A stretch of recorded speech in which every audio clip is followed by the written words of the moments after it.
Good evening, everybody, and welcome to Living Manna Church. I am Pastor Dave Sain, Senior Shepherd here at Living Manna Church. A happy Wednesday evening to everybody. Thank you so much for joining me here in our Bible study. It's Wednesday, so it's time for Bible study. I hope that you are having a good week, that Father has blessed you throughout your week. It's been prosperous, it's been good, it's been healthy.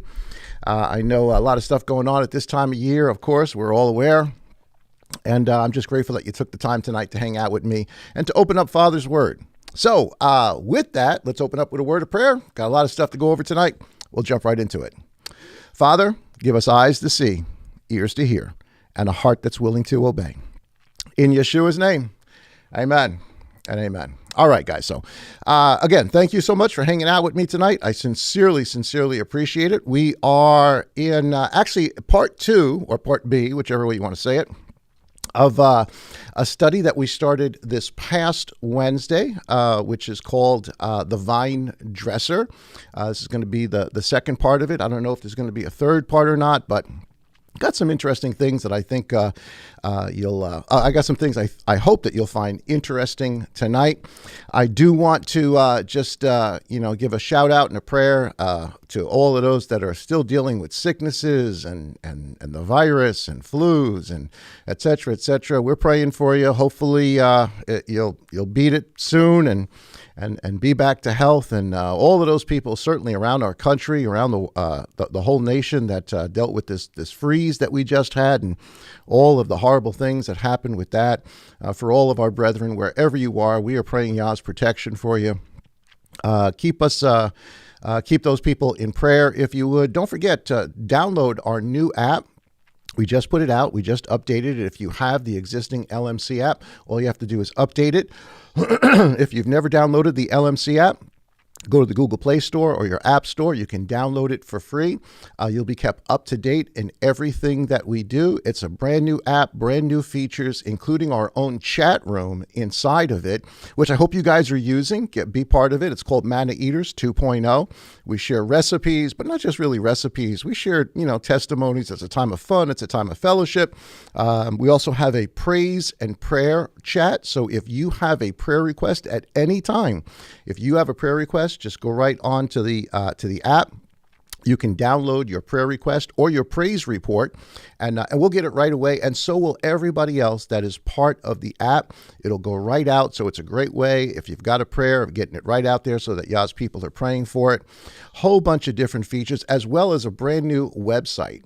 Go to livingmanna.org, and you'll see all the different features. It's very, very similar, obviously, to our app, but neat features that are down there.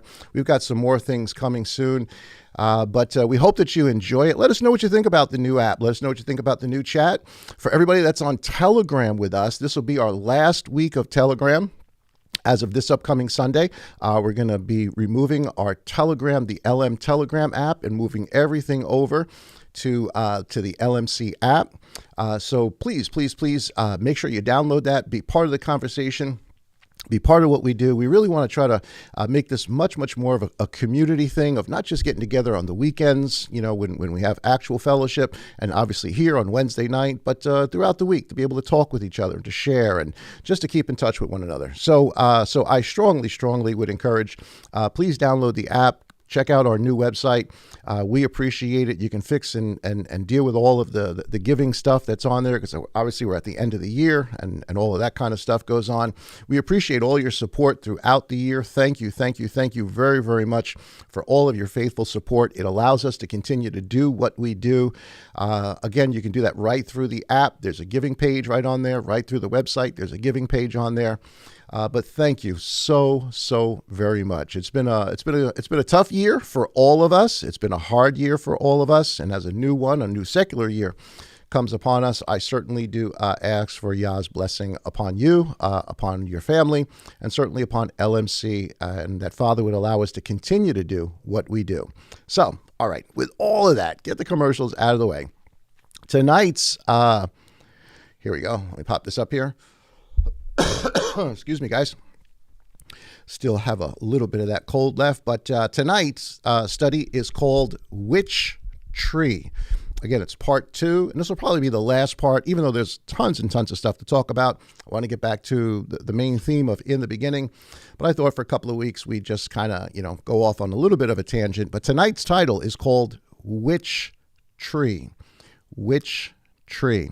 I think you'll be intrigued by it. I think it's an interesting study. So open up your Bibles. The notes will be, I think the notes are already online. You can download them, or certainly, just follow along with us right here online.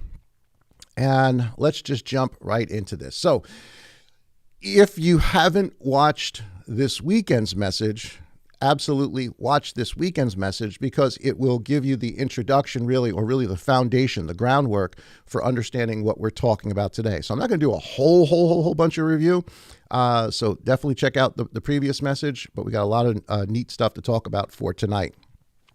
So Matthew chapter 13 and verse 24. Now I want this to kind of be our excuse me. I want this to kind of be our thought process, if you would, as we begin this study or tonight's study, and we go through. I want this to be a theme in your mind. Now we'll get to this theme by the end of the study, but I want to at least pose this to you now at the beginning of the study so that you start to think in this context. All right, so here's Matthew chapter 13, verse 24. Should be some very, very familiar scripture to us. We've traveled, this road many times, and each time we do it, we're looking at it from a different perspective. But here's our perspective for today. Matthew chapter 13 and verse 24. This, of course, is the scriptures version. It says, "Another parable he put before them, saying, the reign, or the kingdom of heaven, has become like a man who sowed good seed in his field." All right. So, we've been talking about the whole vine dresser, because that's really where these messages come from. It's really the vine dresser, part 1 and part 2.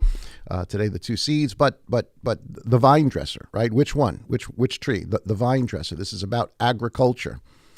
So he sows good seed, but verse 25 says, "But while men slept, his enemy came and sowed darnel." Now I put in there in yellow for the PDP version, just to sort of put it in context for the thought that I want you to have as we go forward from here. When we say darnel, let's make it the opposite of what good seed is, bad seed. Now, obviously, the agricultural term is wheat and weeds, right? Or most would probably know it as tares, from King James, NIV, those kind of Bibles. But darnel here, so bad seed, ultimately bad seed. So good seed gets sown, and then an enemy comes in and he sows bad seed. It says, "among the wheat," and then he went away. "And when the blade sprouted and bore fruit, then the darnel also appeared. And the servant of the master of the house came and said to him, 'Master, did you not sow good seed in your field? From where then does it have darnel, or bad seed?' And he said to them, 'An enemy did this.' And the servant said to him, 'Do you wish then that we go and gather them up?' But he said, 'No, lest while you gather up the darnel, or the bad seed, you also uproot the wheat with them.'" In verse 30, and I highlighted it so that it sort of sticks out for you. Verse 30 says, "Let both grow together until the harvest." We're going to get back to that at some point. We're going to get back to that. "And at the time of harvest, I shall say to the reapers, first gather the darnel, the bad seed, and bind them in bundles and burn them. But gather the wheat into my granary." All right, so very, very familiar passage. We've talked about this many times before. The parable, of course, of the wheat and the tares. Now, what I want you to sort of keep in your mind as we talk about the wheat and the tares from this point forward, that, and we've talked about this before. We've studied this topic. Wheat and tares, or wheat and darnel, look similar, but they're 2 different seeds. They grow up together. They look similar, but they're 2 different plants that produce 2 different things. So keep that in mind, because we're going to be talking about 2 different trees. And trees, plants, the analogy is the same. It's spoken of in different context, but the analogy, the core meaning is the same, whether we're talking about plants, whether we're talking about wheat, whether we're talking about grapes, whether we're talking about fig trees, doesn't matter what it is, the analogy remains the same. And so what Matthew chapter 13, at least this particular parable, is telling us is that in the kingdom, there is that which is real, and then there is that which looks real, looks similar, but is not similar at all. And both grow together until the time of harvest. Okay, so take that, store that in the back of your mind, if you would. We're going to get back to that theme in just a few minutes. But we've been talking about, in our series from the beginning, we've been talking about for a while now the witness of the heaven and the earth. Now, we're going to get back to the heaven, especially when we get to the Genesis chapter 15 and we start to talk about Abraham. But we spent last week talking about the witness of the earth. Now, both of them, the witness of the heaven and the witness of the earth, fall into these categories that you see up on your screen. And let me put this up a little bit bigger so that you guys can see this. Excuse me, guys. So this is about interpretation. And I really want to try to teach us a lesson in interpretation, in the way that we read our Bibles, how we are to look at it. Really, I guess you could say to understand how Father speaks, or maybe, and I think actually more accurately, to understand the language of Father, because that really is the key to all of this, understanding, interpreting his tongue, interpreting his language, and being able to then present it in the mysteries to other people.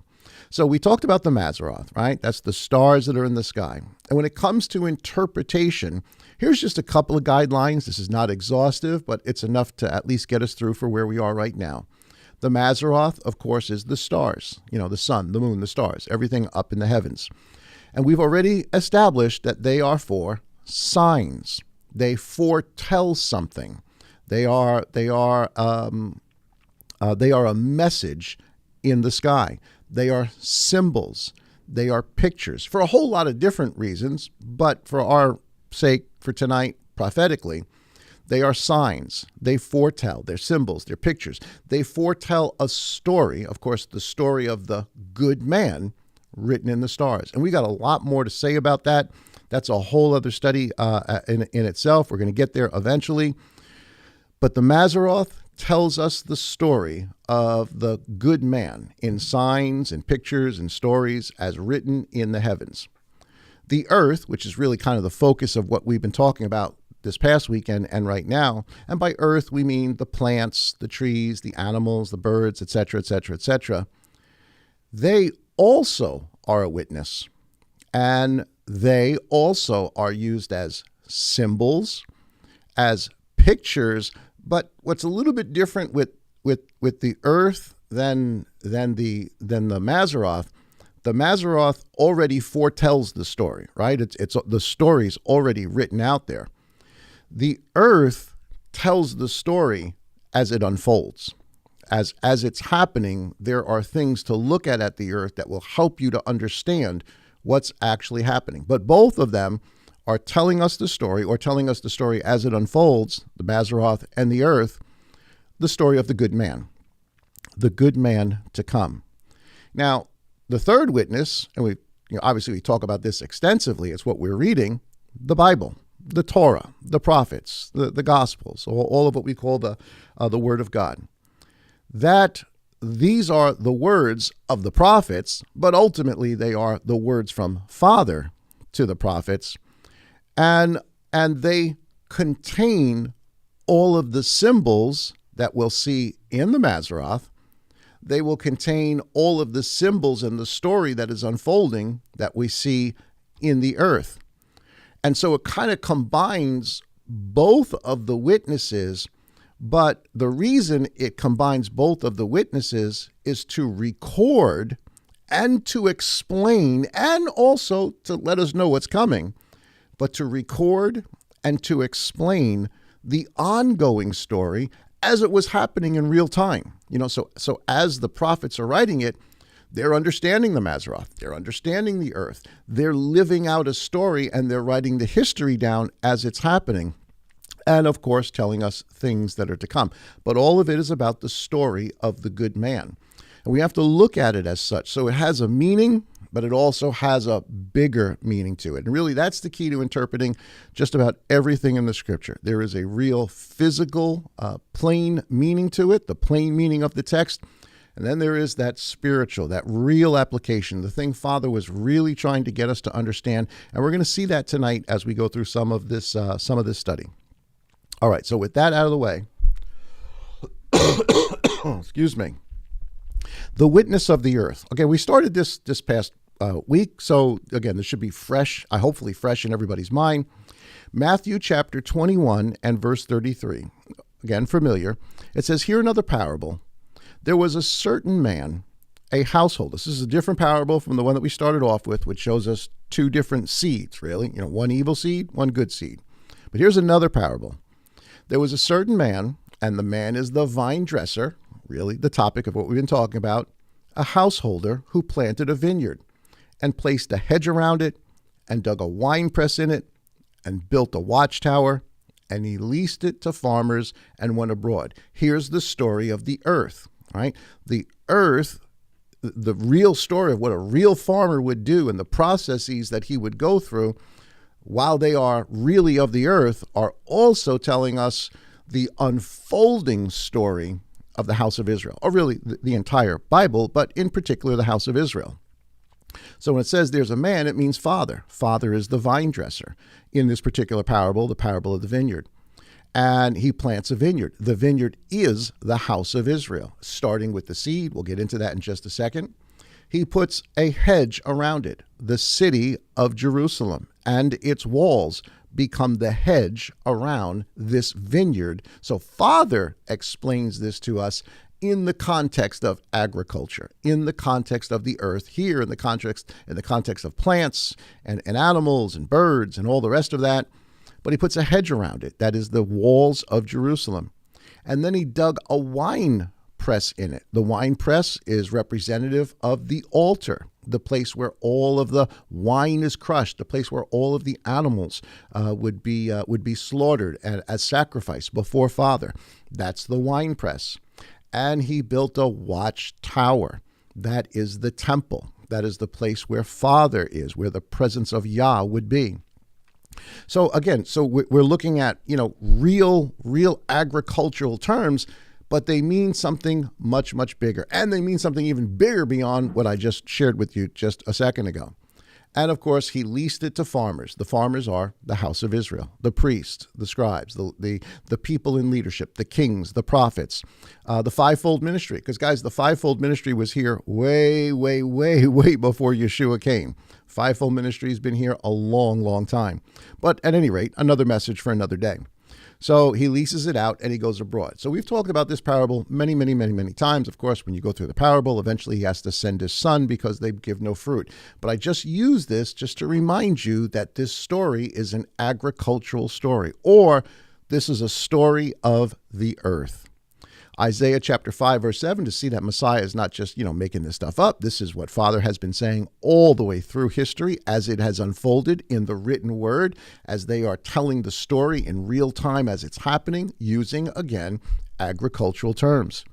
Here's Isaiah chapter 5 and verse 7. It says, "For the vineyard of Yah of hosts is the house of Israel." Doesn't get any more plain than that. So the analogy is when we're talking about the vineyard, or we're talking about the grapes, or we're talking about the figs, or we're talking about wheat, we are talking about the house of Israel. Both houses of Israel, the northern house, and then it tells us, and the men of Judah, the other house, because there's two houses, is a pleasant plant. He looked for right ruling, but see oppression for righteousness, but see weeping. And when you read through the rest of Isaiah chapter 5 there, he's telling them that the watchtower, that the hedge around it, and that the winepress are all going to be destroyed. So this is way before, Messiah says, not one stone upon another. Isaiah is already telling us that this is what's coming. This is what is about to happen. All right, so I only use these as examples. We've talked about them before, so you guys should be somewhat familiar with them. But when we go on from there, and I wanted to do this sort of in a timeline, because honestly, I think this is some of the neatest ways of understanding the story. And the story, of course, is agricultural. So this is kind of a little bit of review from what we did this weekend. But the story of the vineyard, the story of the earth is as follows. Now, this is not the only story. There's lots, like I said, there's lots of other comparisons that Father does, lots of other stories and parables, et cetera, et cetera. But here's what we went over so far. Here is, and let me do this so you guys, so I can maybe edit just a little bit as we go through this. So here, starting at, I'm going to just number one, a little circle around it. This is the beginning. And I want you to notice something. It's kind of interesting. The whole story starts where? At a tree, right? Eat of any tree, any plant that you want, but not this one. And of course, you know the story. That's where they go. And so you got the little picture there of the serpent. And I know it's got a picture of an apple. It's probably not an apple, but the apple gets blamed for everything. And of course, there's Eve, the woman, and she's partaking of it, and her husband does. So the beginning of the story, which we've gone over already, in Genesis, is that because of what goes on here, a seed, which is to continue with that agricultural term, a seed is promised. But not just one seed is talked about. We just finished looking at Matthew 13, where it talks about the good seed and the darnel. Well, that comes right from here, Genesis chapter 3, where we are told about the seed of the woman, the good seed, and the seed of the serpent, the evil seed. That's what really Matthew 13 is referring to. So that's the beginning of the story, right? We went over this already. We've talked about this before. And the way that you look at this particular thing is we go from one picture, and then we go down to the next picture, and then back up to that picture, and then down to the next. This way you guys can, sort of follow it so you understand what's actually being represented here. So we've got the garden situation. What does Father do? He floods the field. He floods the field, but he preserves the seed. Actually, both seeds are preserved because the seed is in the heart of man, either to be good seed or to be evil seed. But he floods the field, takes Noah and his family out of it, and he plants them on dry ground. So now the field is washed, and he plants them on dry ground, which then, of course, leads us to our third picture here, which is a root system.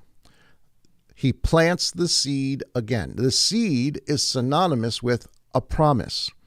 The promise that was given to the woman and the man in the garden is the same promise that's given to Abraham, just with a lot more detail than we got in the garden, but the same promise, the same seed. So the seed makes it into this watered down earth, killing off all the darnel, and now a do-over, if you would, or a new beginning.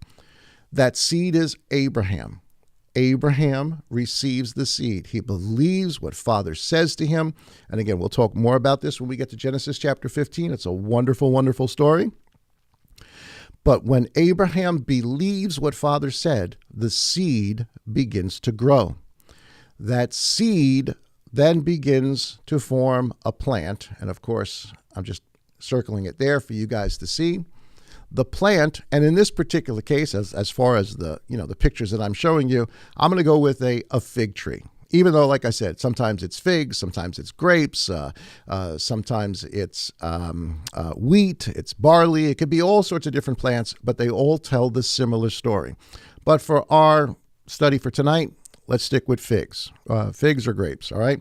So the fig tree begins to grow from Abraham to Isaac to Jacob, to the 12 sons. And as any fig tree, any vine dresser who plants a plant knows, as the tree gets bigger and bigger and bigger, as the tree grows older and older and older, it gets bigger and bigger and bigger, the trunk gets thicker. And I just, in the picture, I want you to see that it's one plant. It starts off as one plant. Now, of course, this part of the story, or what's being represented to us in this part of the story, in this picture, is the house of Israel. is the house of Israel in Egypt, is the house or the tribes of Israel in Egypt who get taken out of Egypt and become the nation of Israel. Still one tree, still one group, still attached to the promises given to Abraham, Isaac, and Jacob. And then from there, obviously, eventually comes the judges, and then comes King Saul, and then eventually comes King David. And there's still one people or one tree. But at some point, of course, we're talking about King Solomon, Jeroboam, Rehoboam. At some point, the kingdom or the plant from the seed where its roots are dug in Abraham, eventually, here it is, that tree splits. It goes in two different directions. This is symbolic in nature. It's showing us here in the plant with a wonderful picture. It's showing us the house of Israel being split into two trees. Two different, if we had tree, we could say branch, but it means tree. And that's two trees, two different, huge parts of the bark that are just separated from one another. And of course, this is the division of the northern house and the southern house. The 10 tribes to the north, the 2, or really almost 3 tribes to the south. That this is the pictorial, the earthly representation of what was physically unfolding in the people of God as they're understanding what the stars are, understanding what Abraham understood, understanding the seed, walking this thing out. The earth is also recording their story or telling us their story. And of course, the two trees separate, right? They wind up going their separate ways. Neither one bears fruit. They both commit adultery, idolatry, all sorts of other craziness. We've talked about this before at length, until eventually, at some point, one of these two trees, these two huge branches, that is the northern house, winds up being cut off. And that's, of course, that picture of a bark there, the trunk of a tree that has been sawn off. The northern house gets sawn off, and then it gets scattered, all of its peoples, and whatever peoples will come after those peoples, and that next generation, and next, and next, and next, and next, gets sown among the nations. And that's what that picture is very, very symbolic to us of the cutting off of the northern house. Jezreel, book of Hosea, chapter 1. If you want a reference, you can go back and you can check that out. But they're not the only ones. Judah lasts for a little while longer, actually for quite some time after the northern house is judged and the northern house is cut off. Judah lasts for some time, even though they are knee-deep or neck-deep, if you would, in idolatry, just like the northern house was. The southern house is also disobedient. Not everybody, but as a whole, they are disobedient to Father, to the point that at some point, and which has been prophesied multiple times, and we'll take a look at some of it, a little bit of it, maybe tonight, even the southern kingdom is slated to be cut off. And I love that picture, because if you see in the picture, you could see that plant, and that's actually a fig tree. The one side of the tree had already been fallen. It's already on the ground. It's laying next to it dead. The other side, the rest of the tree was still kind of growing until something happens where it dies. And what a wonderful picture prophetically. This, of course, is the picture of the eventual destruction of the house of Judah, the destruction of Jerusalem, everything Isaiah said was coming, everything that it tells us in Isaiah 5. The watchtower is going to come down. The hedge around it's going to come down. The wine press is going to come down. Everything Isaiah said is going to wind up happening, which from an agricultural perspective, if we're talking about the vine dresser, if we're talking about the testimony of the earth, if the whole tree dies, well, then that's it. It's done. It's over. The tree is dead. But because this is a fig tree that we're talking about, there is something wonderful that occurs. And of course, that takes us to our next picture, which is this right here. That is a fig tree stump that has a shoot or a sprout coming out of it. So, as the story goes, it is Messiah who is the sprout. He is the sprout that comes from the seed that started all the way back here. That seed has now become this sprout. This is the story as given to us in an earthly example that mirrors the history as recorded in the scripture, and that, we're living out. We're part of it. So yes, Judah's about to be cursed. Everything Isaiah said was coming is coming. Everything Ezekiel said was coming is coming. Not one stone upon another. But Father sends the shoot, the Netzar, the branch to Israel through Judah first. And so while the tree may be dying and about to be cursed and be dead, there is brand new life that comes out of it. And I want you to notice, this is a really important part. It may seem trivial, but it's not. It's integral. The shoot is part of the same plant. It's not a different plant. It's not something separate and different. It has its beginnings in the root, just like the two other trees that had no fruit and were cut down. But it is a brand new chance. It is a renewing of the tree, which, just those words should sort of spark some of your interest. And ultimately, this is the story. Now, how we get to this point is kind of the topic for tonight. So if this is the coming of Messiah, and this is the cursing of the house of Judah, the last one left, because the northern house is already cursed, the ultimate end of the story is that this shoot right here, the Netzar, will eventually renew the whole tree and grow into this tremendously healthy, fruitful tree, still connected to the established roots, but it will become this big tree. Guys, this is the story of the Bible, at least one major aspect of the story of the Bible. Here is, as I guess, sort of a little parable, if you will. It's definitely a parable, but a little mini teaching on this. Let me highlight it again in a little bit different color. Let me put it in green. This picture right here is this parable. This is the end product of this whole story, starting at one tree where there's rebellion, to the washing, to the one root, to the one tree, to the splitting of two, to the cutting down of one, to the cursing of the other, to the shoot that now comes, to end up with Matthew chapter 13, verse 31. Another parable he put to them, saying, the kingdom of heaven is like a mustard seed, which a man took and sowed in his field. So now we're talking about mustard seeds. Still, same principle, same concept, which indeed is the least of all the seeds, but when it is grown, it becomes greater than the plants and becomes a tree. And of course, we're looking at the picture of the tree there. And I want you to notice this. This is really important. We're gonna sort of split hairs on this in a few minutes. So notice this.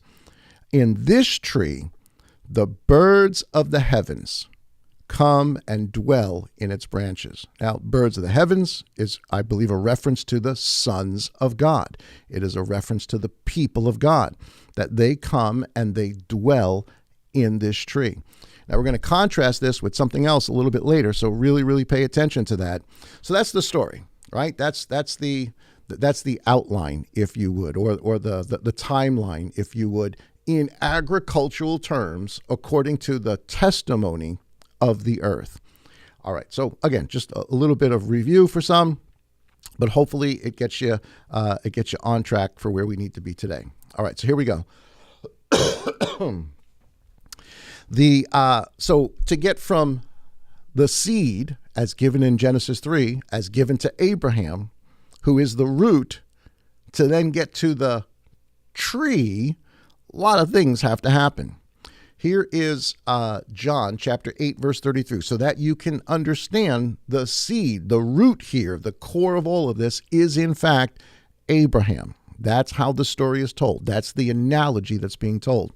John chapter 8 and verse 33, it says, they answered him, meaning the Pharisees, the scribes. They say, we are the seed of Abraham. Notice the word that's being used there, seed. And certainly by seed, it's implying, and if you look at different versions, they may say, we are the descendants of Abraham. Well, they are, no doubt, but that's not the process of getting from Abraham to the tree. It's about something more than just being a physical descendant. And so it says, they say, we are the seed of Abraham and have been servants to no one at any time. How do you say you shall become free? Of course, it's the master saying, if, in him, those that are in him will be free indeed. Another message for another time. I just want to concentrate on the idea that Judaism of the first century, and certainly Judaism today, since it connects itself as the physical descendants of Abraham, of which there's many, many people in the world today that are the physical descendants of Abraham, Messiah is saying that's not really what the story is about. That's a part of the story, but that's not how you get to the big tree. Verse 39 of the same chapter, chapter 8, finally they answer Yeshua and they say to him, Abraham is our father. Now, of course, I'm putting the PDP version in there in the yellow. That is to say, if they're saying Abraham is our father, what they are in essence saying is that we are the seed of Abraham, as has been established already in verse 33. And Yeshua said to them, if you were Abraham's children, you would do the works of it. You would do what Abraham did. Well, what did Abraham do? He believed, he grew roots, he had faith, and he moved on from there and grew. Verse 44, and I know you guys know this verse, that's why I'm not going through over all of the verses through there, just giving you some of the highlights. Ultimately, Yeshua lays down the hammer and tells them what's what. And what's what is what we started with in Matthew 13 with the darnel, or the bad seed, and the good seed. It's what we started off with in Genesis 3 with the seed of the woman and the seed of the serpent. Two different seeds growing together until harvest. And of course, Messiah sort of defines that. He says, you are of your father, meaning you are his seed. You are of your father, the devil, and the desires of your father you wish to do. And of course, you can, go to John chapter 8 and sort of read through it. We've done it before, so I didn't want to go through it in too much detail, but give you some highlights. And what I want you to notice is there's two seeds, and they are moving congruently. So if there's two seeds, there's two plants, right? There's the plant that's supposed to be growing from the good seed, and then there's another plant. There's wheat and there's tares. There's two different plants, two different bushes, two different trees, two different crops. They look a lot like each other, but they're not. They're not, and that's very, very important. So, but let's get back to this idea of the netzer. We talked about some of these scriptures this past weekend. Let's go over them again. So the picture there, of course, is a netzer. It's a branch. It's a shoot that's starting to come up from what?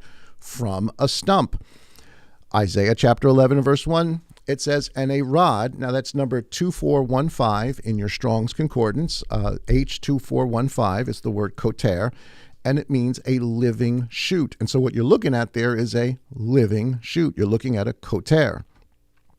It says, and a rod, a living shoot, shall come forth from the stump of Jesse. Now, Jesse, of course, is the father of David, part of the tribe, part of the leadership of the tribe of Judah. So out of Judah, out of the stump of Jesse, is going to come this netzer. Of course, we know it now as Messiah. Messiah is the one who comes. Shall come forth from the stump. That's the word Giza, number 1503 in your Strong's Concordance, which just means a cut down tree stump. So the analogy is consistent all the way through. Messiah is going to come from a cut down tree stump. The house of Judah gets cut down, but from it comes Messiah, a netzer that's going to start not a brand new different tree, but is going to renew the tree that was supposed to be there from the roots, from the seed that was originally planted. And from his roots he shall be fruitful. Verse 10 of that same chapter says, and in that day, so here's the purpose, if you would, of the netzer, or one of the things the netzer is going to do. It's obviously going to come from the stump of Judah or Jesse. And in that day it shall be a root. That is the word shoresh, 8328. It comes from the root. It has its connections to the root of Jesse, standing as a banner to the people. And the word people there means the nations. So this Netzer is, even though it is part of the tree called the house of Israel, whose roots go to Abraham, its purpose is also not just to revive the tree that goes to Abraham, but to be a banner to all peoples, to all nations. It says, unto him, meaning unto the root, unto the rod, unto the sprout, the nations shall seek, and his rest shall be glorious. All right, so we're talking about Messiah. This is the gospel story. So what we're looking at there is, I guess you could say, the birth of Messiah in a pictorial form there. But the scriptures, the written Torah, telling us about the recording the agricultural connection to all of this, is telling us what this Netzer, what this branch will do. He will come from Jesse. He will revive the tree, but he will also be to the nations, a banner for the nations. Here's a couple of other verses about the branch. They're really, really important because this theme just goes all throughout the scripture. The word branch, as used in a couple other places, still in reference to the same branch we were just talking about. There's another word for branch, zemek, and it's used multiple times. Here is Isaiah chapter 4, verses 1 and 2. So it's talking about what we just read in there in Isaiah 11. Same concept, same theme. So here's what it says about the branch in chapter 4, which is actually before we read about it in Isaiah 11. But listen to what it says about the branch, the Zemek. It says in verses 1 and 2, and in that day, in the day of the knocking down of the hedge, because that's what happens in chapter 5. The hedge, the vineyard called Israel, will have its hedge knocked down. It will have its wine press knocked down. It will have its tower knocked down, its people scattered.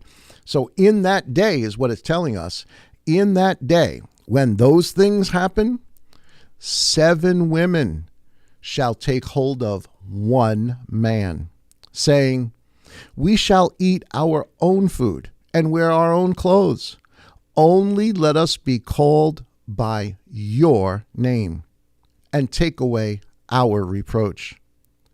In that day, in that same day where the 7 women attached themselves to the one man asking to bear his name, in that day, the branch, the Zemek, and this is Strong's Concordance H6780, means the branch, Netzer, the branch of Yah shall be splendid and glorious, and the fruit of the earth shall be excellent and comely for the escaped ones of Israel. So we've already seen in chapter 11 that the branch, the shoot that's going to come forth, that will become the branch, is a banner for the nations.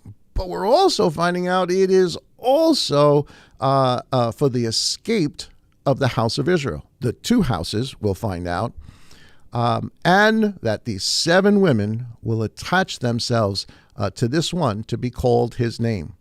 Here's Jeremiah chapter 23 and verse 5. And honestly, there's so much more. I mean, we can really just get into just Isaiah 4 by itself, or any one of these verses, and make it a Bible study all by itself. But I want to get to a specific point today, so I'm just going to kind of shoot through these verses. Here's Jeremiah chapter 23 and verse 5. It says, see, the days are coming, declares Yah, when I shall raise for David a branch. Remember, he comes from Jesse, who is the father of David, who is of the tribe of Judah. That's the branch. That's the Netzar that we read in chapter 11, chapter 11 of book of Isaiah.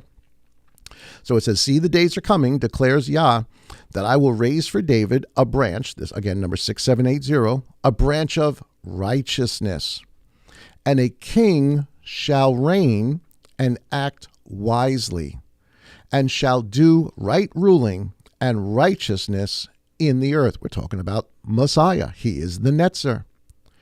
in his days Judah shall be saved, and Israel dwell safely. And this is his name whereby he shall be called, Yah our righteousness. Speaking of the coming good man who is the shoot that comes out of the stump of Jesse. So just more verses, just continuing with this wonderful agricultural theme of the vine dresser. Here's Zechariah chapter 3 and verse 8. It says, now listen, Joshua, the high priest, you and your companions who sit before you, for they are men of symbol. For look, I am bringing forth my servant, and is a messianic prophecy of what's coming. Who's coming?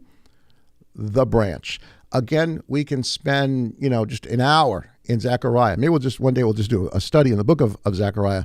But amazing text as you read it when you understand what's actually going on. But here it is, another prophecy of the coming branch. Starts as a seed, becomes a sprout, becomes a branch, who becomes a tree in which all the birds of the air, all the sons of Elohim dwell in its midst. Here is same book, Zechariah chapter 6, verse 12, again talks about this coming branch. And verse 12 says, and shall speak to him, saying, thus says Yah of hosts, saying, see the man whose name is the branch, the man. Remember, we went back to Genesis. A man blows this whole thing and equal weights and measures. Who has to redeem it? A man has to redeem it. Only a man could. A man who was made in the image of Yah is the one who destroys it. A man who is molded into the image of Yah, who becomes the very express image of Yah, perfected through his sufferings, is the one who will buy it back. But he starts off as a seed, a sprout, a branch, and eventually a tree. So it says, see the man whose name is the branch, and from his place he shall branch out. The tree's going to grow. He's going to start over the shoot, but the tree's going to grow. And look at what this branch will do. He shall build the Hekel. Now, that's obviously, the scriptures version. We would say the temple, which is exactly what Messiah is doing. He is building his house, and the gates of the grave and death will not prevail against it. We are living stones. So those are other ways of saying it, but let's say this in an agricultural term.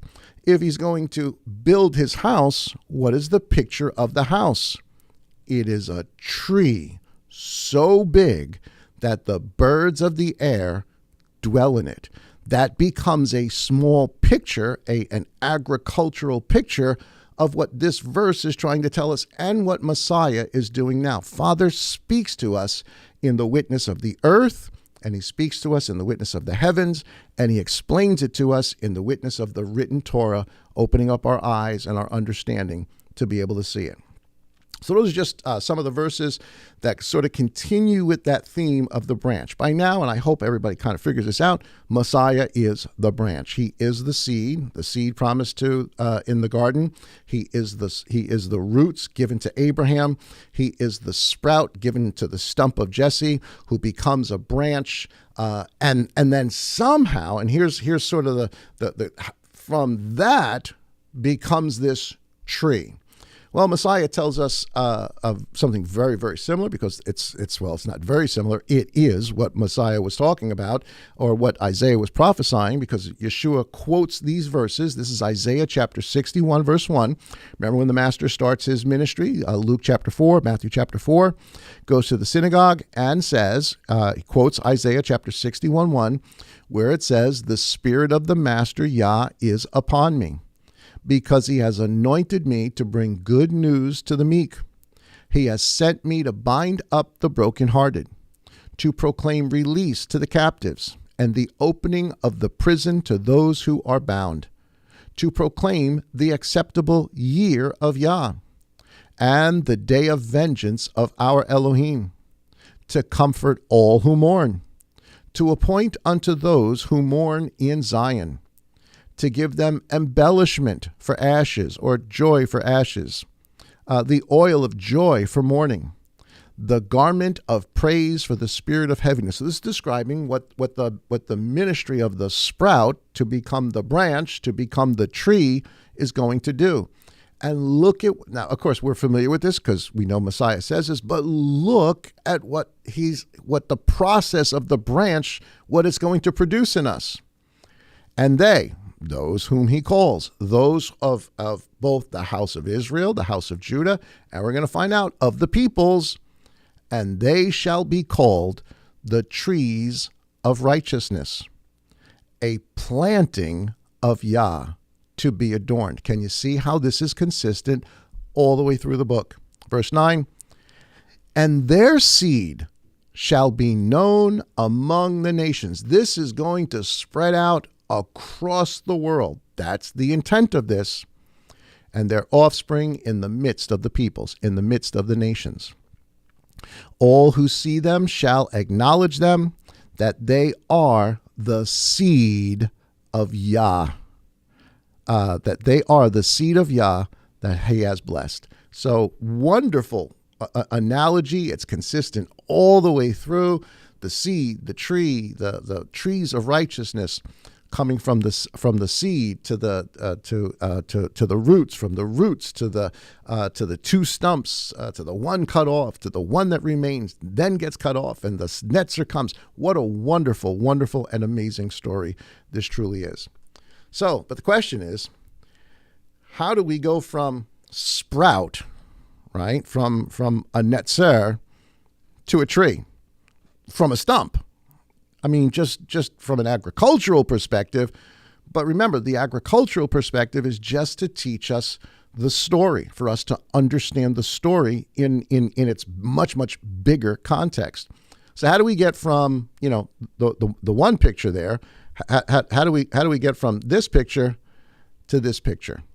This is a timeline. We're looking at the beginning of the coming of Messiah, and then we're looking at what the end product of it is supposed to be. That's the concept or the idea here. But how do we get there? Well, through grafting.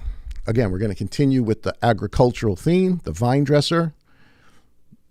In the earth example, grafting is what's used to bring something that looks dead back to life from a living branch.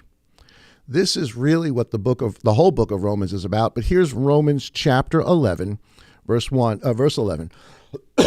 And I want you guys to notice the picture that's on the side there. That is actually a fig tree. And what the person is doing there, what the vine dresser is actually doing in that picture, they are preparing that branch to be grafted. And the idea of grafting is that the branch is cut, it's bruised, it's bled, it's sap, it's water, it's moisture comes up from it, and then a wild branch or a branch from some other tree is also cut and fits right into the cut, and then they wind up putting, some rope or twine or thread or material around it, and eventually that the places where both of those branches were cut, they come together. The sap, the blood, the water that comes from the cut branch leaks into the new branch and gives it life. This is the process of grafting. This is the earth speaking to us. And listen to what Romans chapter 11, Rav Shaul says. I say then, have they, and he's talking about the house of Israel. When he says the house of Israel, he means the Jews here, right? He means the whole house of Israel, but he's talking about of his day, the Jews.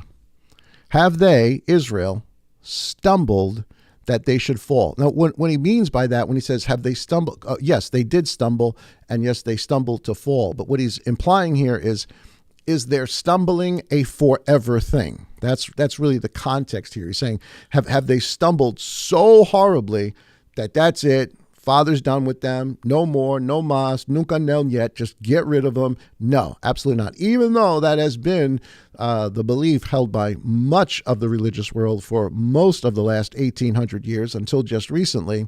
But no, because he tells us in the next, and I got it highlighted there, let it not be. Now, that's a whole other subject, a whole other thing that we can talk about, another day. Maybe I'll prepare a study. It's something to really, really think about, the place of the Jew today, of whatever background, whether it's Ashkenazi, whether it's Sephardic, whether it's Persian, whether it's Indian. I mean, there are Jews all over the world, all sorts of different groups. Have they stumbled that they should fall forever? No, let it not be. Wonderful study, wonderful thing to talk about for another time. Actually, really kind of exciting that we're living in a day when we see what's going on is going on. But I digress. It says, but their fall or their cutting off, because remember the context here is still a plant, right? Their fall is the equivalent of a branch being cut off, which is exactly what the master told us. Any branch in me that does not bear fruit, he does what to it? He cuts it off. Their deliverance, but by their fall or their cutting off, deliverance, salvation, has come to the nations, which is exactly what we just finished reading in the verses in Isaiah. Isaiah tells us that for the pleasant plant, for the vineyard, it's going to be destroyed. The outer wall is going to be knocked down. The wine press is going to be knocked down. The watchtower is going to be knocked down. And it shall be for a banner to the peoples. And here it is. Saul is he's telling us this prophecy is being fulfilled right there in their midst. It still is today, of course. But its beginning was right there in their midst. And if their fall is riches for the world and their failure riches for the nations, how much more their completeness? Again, another message for another day that I think's a discussion well worth having, because I hear all sorts of stuff about Jews and Judaism, and I think we really got to be real humble when we talk about this, because fathers' gifts and callings are without repentance. And again, just another message for another time. We'll talk about that later.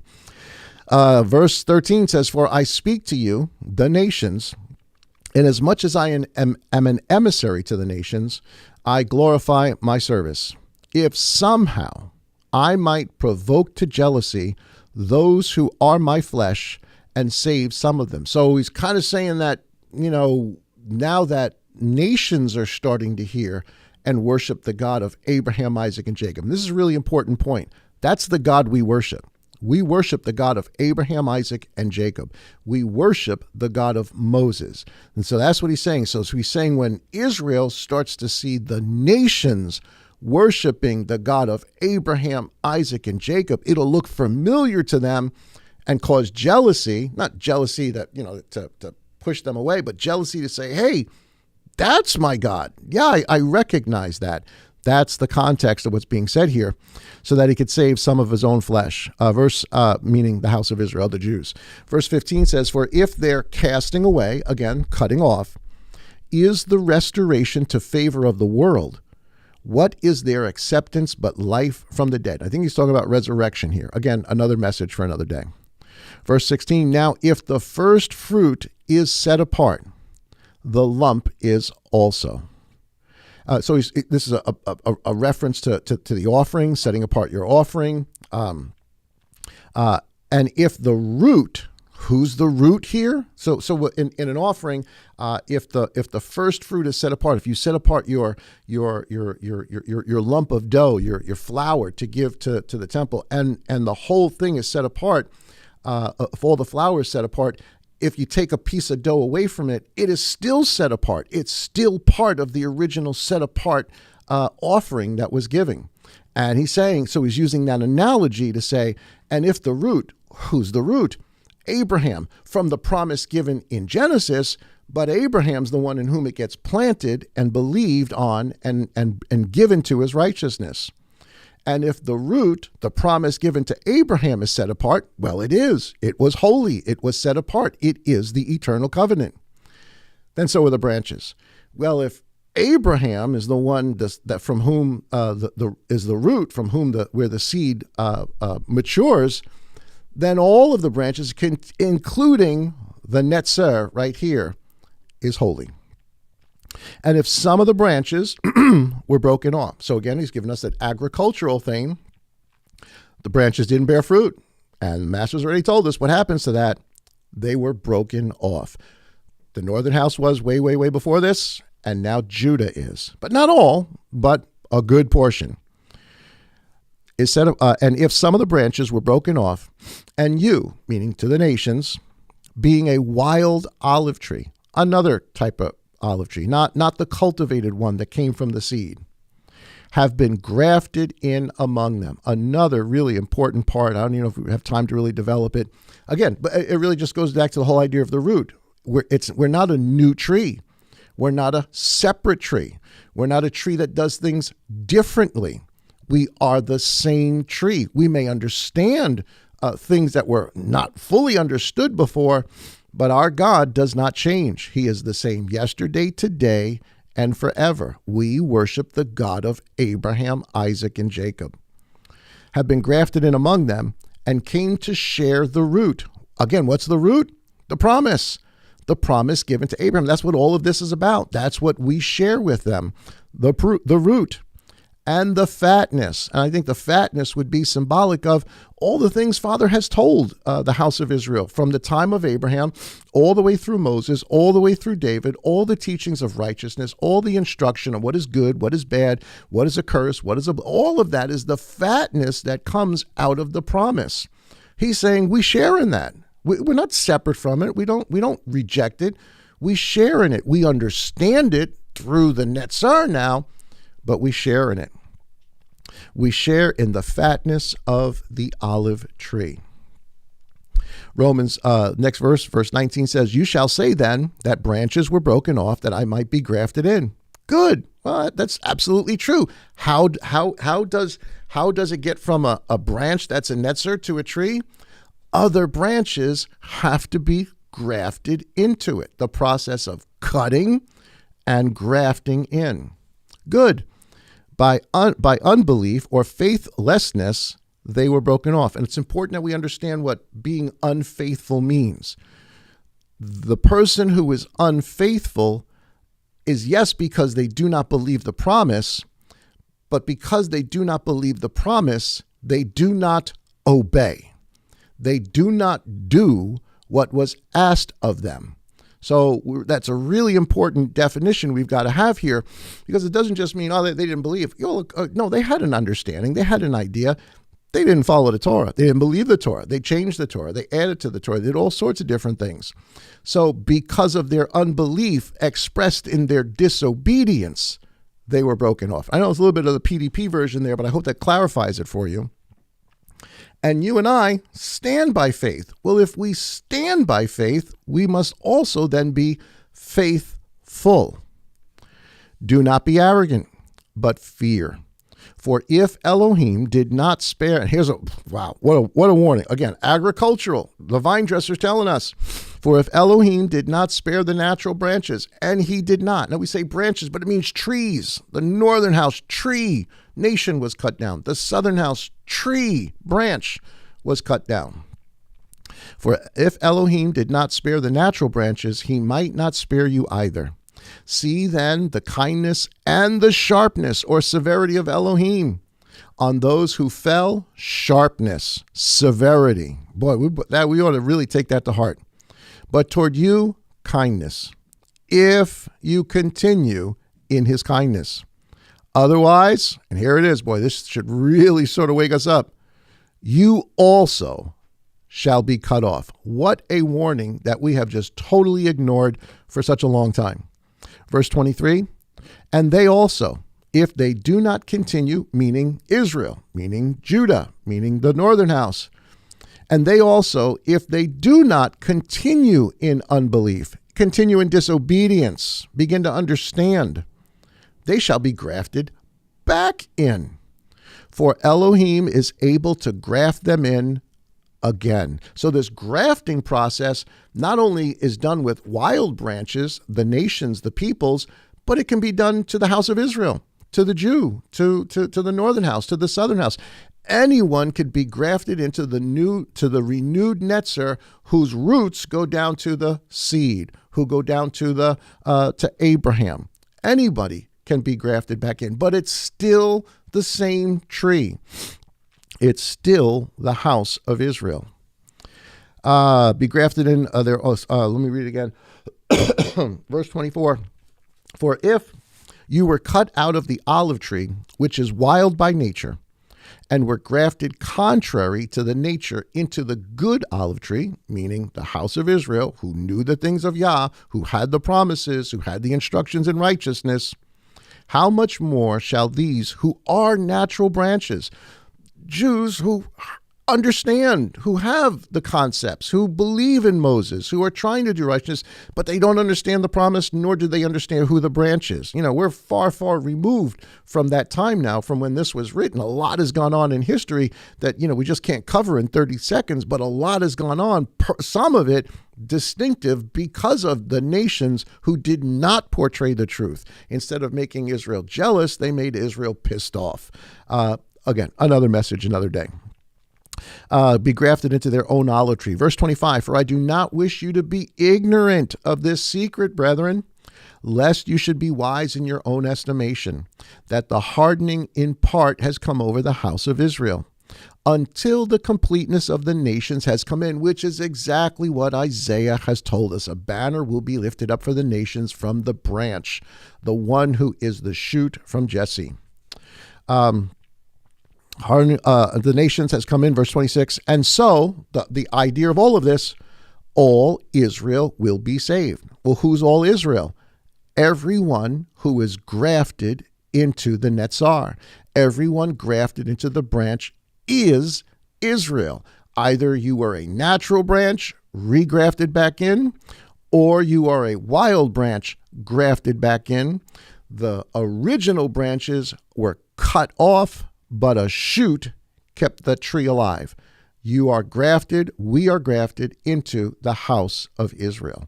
Wonderful, wonderful truths. So here's the grafting process in a picture. And I want you to really take a look at that for a second, because this is what the earth story is telling us.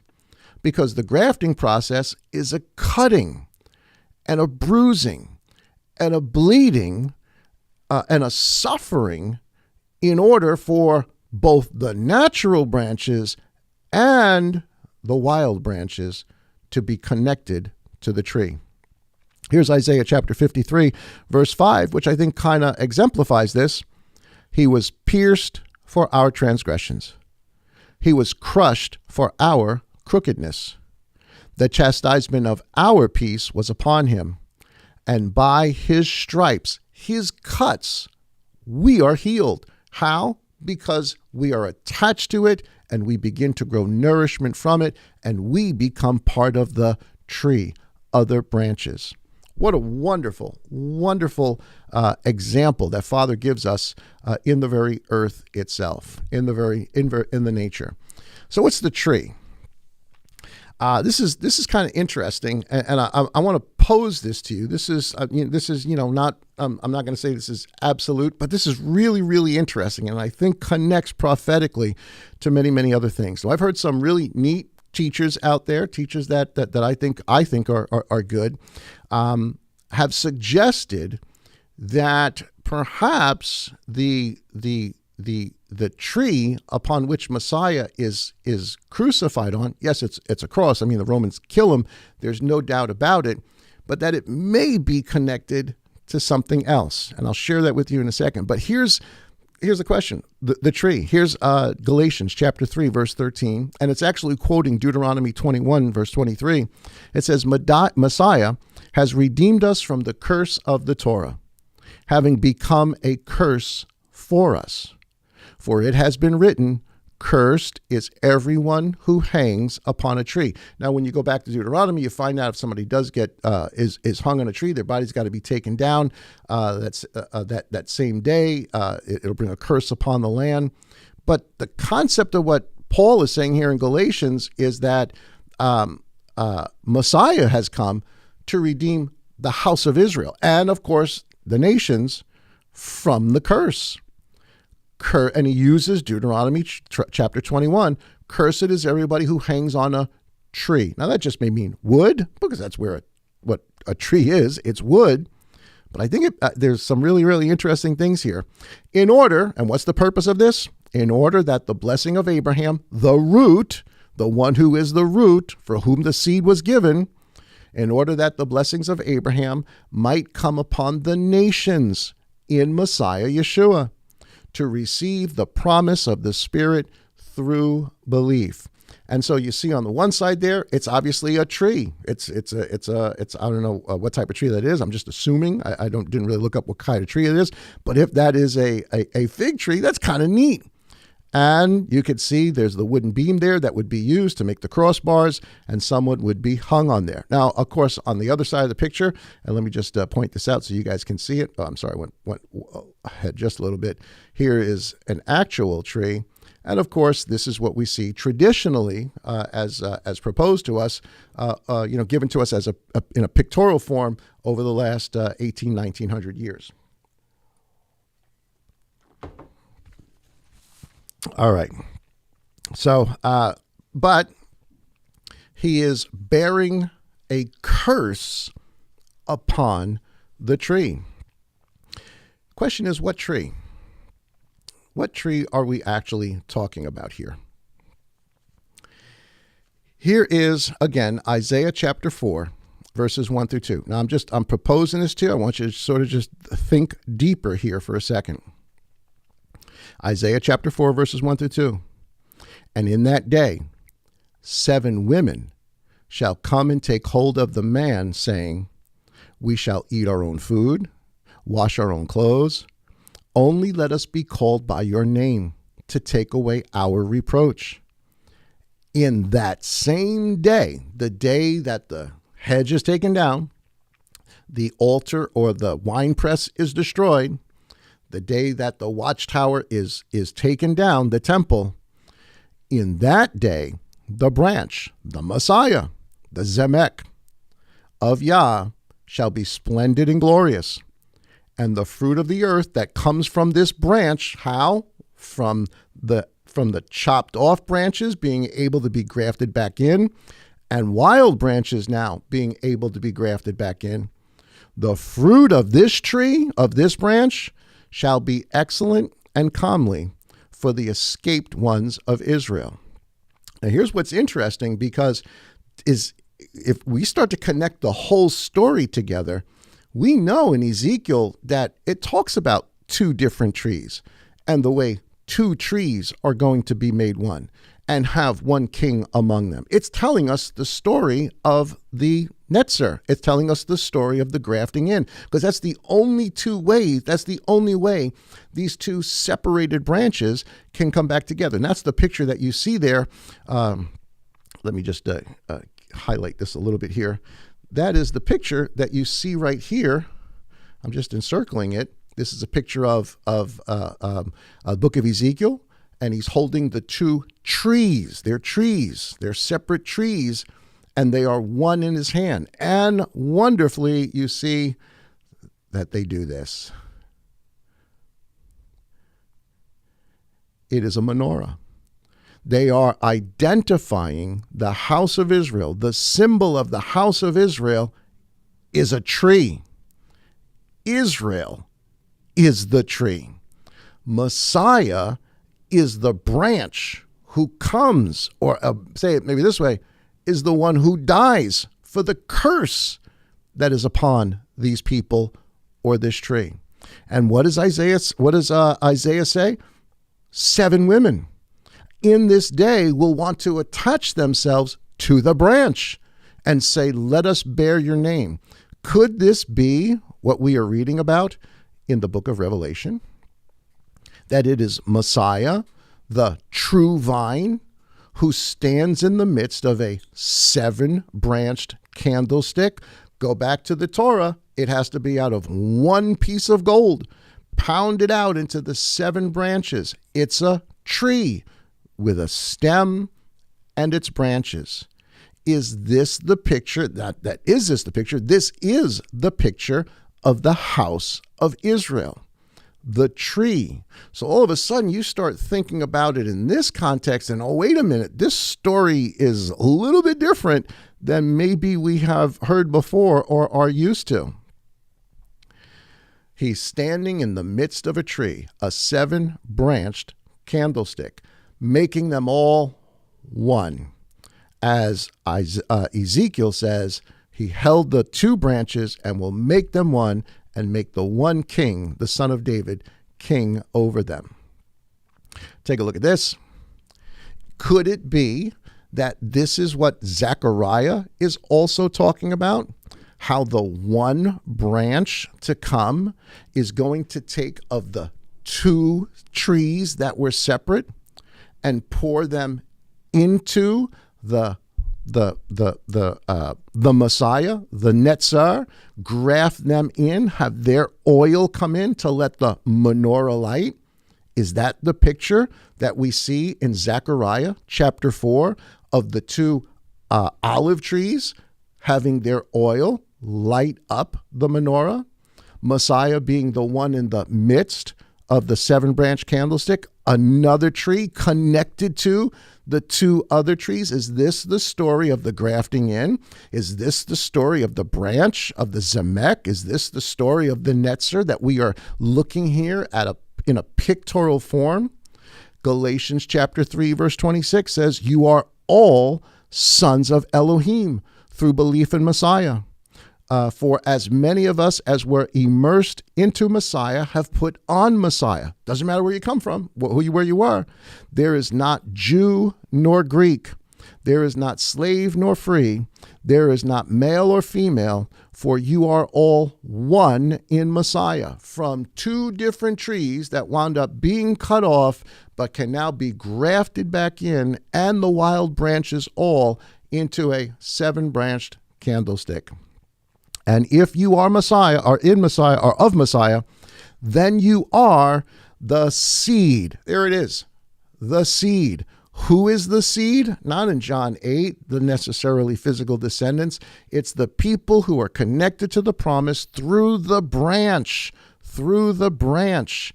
all the way back to Abraham, to the seed given at the garden. They are heirs according to the promise. Could this be what Zechariah was trying to tell us, or what Father was trying to show Zechariah? This idea of the grafting in, how the process, this agricultural process, will occur. Could it be that in the parable of Matthew 13, where it says that the tree, the mustard seed, and you can look at the picture there. Let me build this up so you guys can see it. You can see the mustard seed all the way down here, or the one seed. You can see all of the roots, Abraham. You can see the tree, the house of Israel united, then the house of Israel splitting in, and now all together one tree in this picture. And where are the birds? The birds of the air are in the branches. This is really important. I know it sounds like we're splitting hairs here, but because there's another tree that we need to be aware of, is what's being talked to us about in Matthew 13. Yes, a picture not just of Messiah, but of the temple he's building, where you and I are part of it, living stones inside of it, being grafted in, both of Jew or Gentile, of which there is no more in him. We are one. That's the picture that, at least on this side, I think that Matthew 13 is portraying to us. But there's another tree. There's another tree that, man, I hope I have enough time to develop this all for you, but there is another tree, because don't forget, we started off tonight with 2 seeds. There's the good seed and there's the evil seed. All of this is an agricultural story. So while there is the good seed and the good tree, and it's going through good things and bad things and getting cut off and branches cut off and grafted in and all the rest of the stuff, there's something else also happening as a tree that needs our attention. In Daniel chapter 4, Nebuchadnezzar has a dream, and his dream is of a tree. And this tree is huge. It reaches up to the heavens. And the angels judge it. The watchers judge it. The tree is judged. The tree is cut down. A band is put around it. And Nebuchadnezzar sees this and he wants to know, of course, who's going to interpret his dream? Daniel's going to interpret his dream. And many people look at this picture of Daniel chapter 4 and we equate it with Matthew 13, the mustard seed, the tree that comes from there where the birds of the air dwell in its branches. And we say, well, the same thing happens in Daniel 4. No, it's a different tree. It's not the same tree. The tree of Matthew 13 is the kingdom of heaven. The tree of Daniel 4 is the kingdom of men. It's the kingdom of Nebuchadnezzar, who is the spiritual descendant from the people at the Tower of Babylon. And Nebuchadnezzar winds up, because of his arrogance and all of this, and this amazing dream, he winds up going crazy for 7 years, being called the beast, the nation. Here's Daniel chapter 4 and verse 20. The tree you saw, which became great and strong, whose height reached the heavens and was visible to all the earth, whose leaves were lovely and its fruit plenty, and it was food for all, under which the beast of the field dwelt, and on whose branches the birds of the heaven sat. So you got the birds of the heaven and the beast of the field that are under this thing. Where in Matthew 13, you have the birds of the air that are in its branches, the sons of Elohim. Is this telling us of another kingdom, another tree by Babylon, whose leader is referred to as the beast, who creates another tree on which all of the nations come under, all of the animals, all, including even the birds of the air? Is this the warning that Messiah gives us, that another will come in his name, and even the elect might be fooled? Is this what the birds are in the story of Daniel? It goes on to say, whose branches are the birds of the heavens. It is you. It tells us this tree's not Yah. This tree's not the kingdom.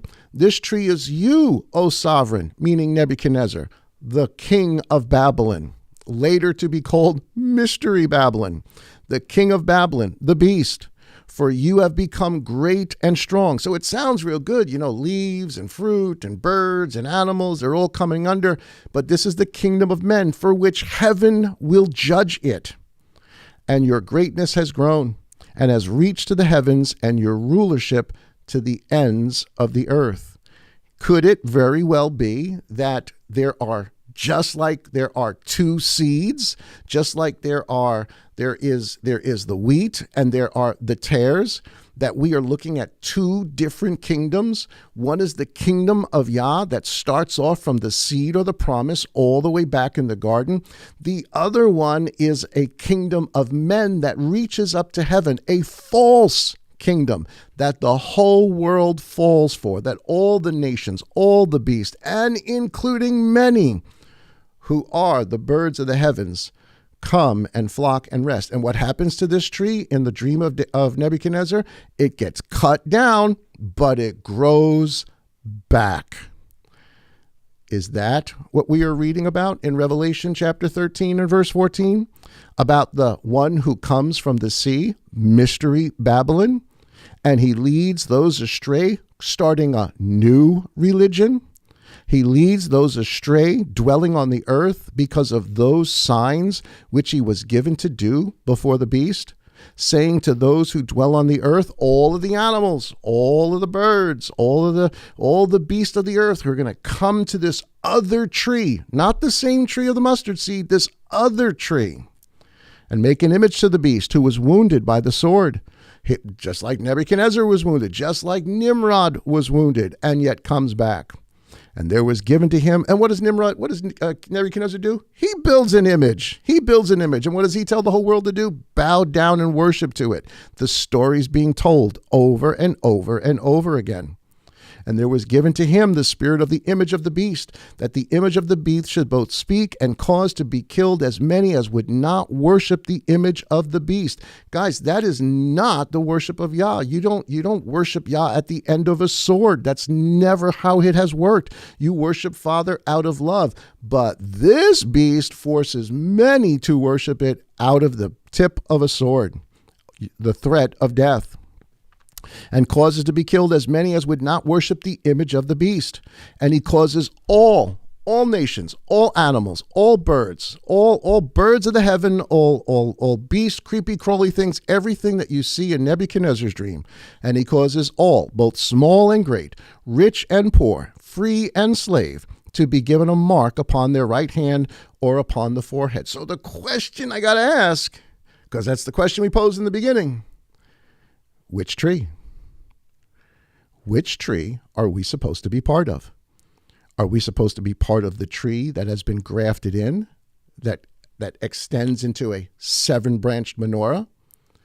Or are we supposed to be part of another tree that looks a lot like the first tree? It's a darnel. It's a tare. It's not the same seed. That's something to really, really think about. A lot more to say. I've run out of time for tonight. Lots more great stuff that we can go. A lot of other directions that we can go here and take a look at things. But we've run out of time for tonight. Hopefully, I've made you think a little bit as to what tree we are really supposed to be under and bound in. And if you think about it, if Messiah dies upon the tree, right? If what we're talking about here is Messiah dying upon a tree, fulfilling that promise, I've heard some really, really great teachers. And again, I cannot prove this 100%. I'm just putting it out there for you guys to think about. But what if Messiah, who cursed the fig tree, it dies, right? This is days before the crucifixion, dies. And I'm saying that there are some who propose, was he crucified on that tree? Carrying not the whole cross, he carries the one part of the cross beam. That could be put on any tree, maybe, possibly, but whether that physically happens or not, spiritually what is happening, what tree does Yeshua die for? He dies for the house of Israel, a tree that has been cursed, just all the way back from Moses. Do this and blessing, do this and a curse. And the tree has been cursed because it has no fruit, which is what Messiah speaks to it days before. And then it is dead. And so it's kind of, if it's not, if that didn't actually happen out that way, and I can't prove it 100%, but it's interesting to think about, because then it would ultimately be that the tree Messiah dies upon is the tree of the stump of the house of Israel, which is where the Netzer comes from. Food for thought. Something to think about, guys. Hey, listen, I hope you guys enjoyed that study for tonight. It's a deep one. Go back, check it out, listen to it. Guys, don't forget to join us tomorrow morning for our morning manna. And of course, download our app. Please download the app. Be part of the conversation. We sincerely appreciate it. Guys, have a wonderful, wonderful rest of the evening. Enjoy your day. Enjoy your day tomorrow. Guys, again, if you got prayer requests, please send them to us. Send them to us through the app. We want to know. We want to pray for you guys. Aside from that, guys, have a wonderful, wonderful evening. Yah bless and shalom.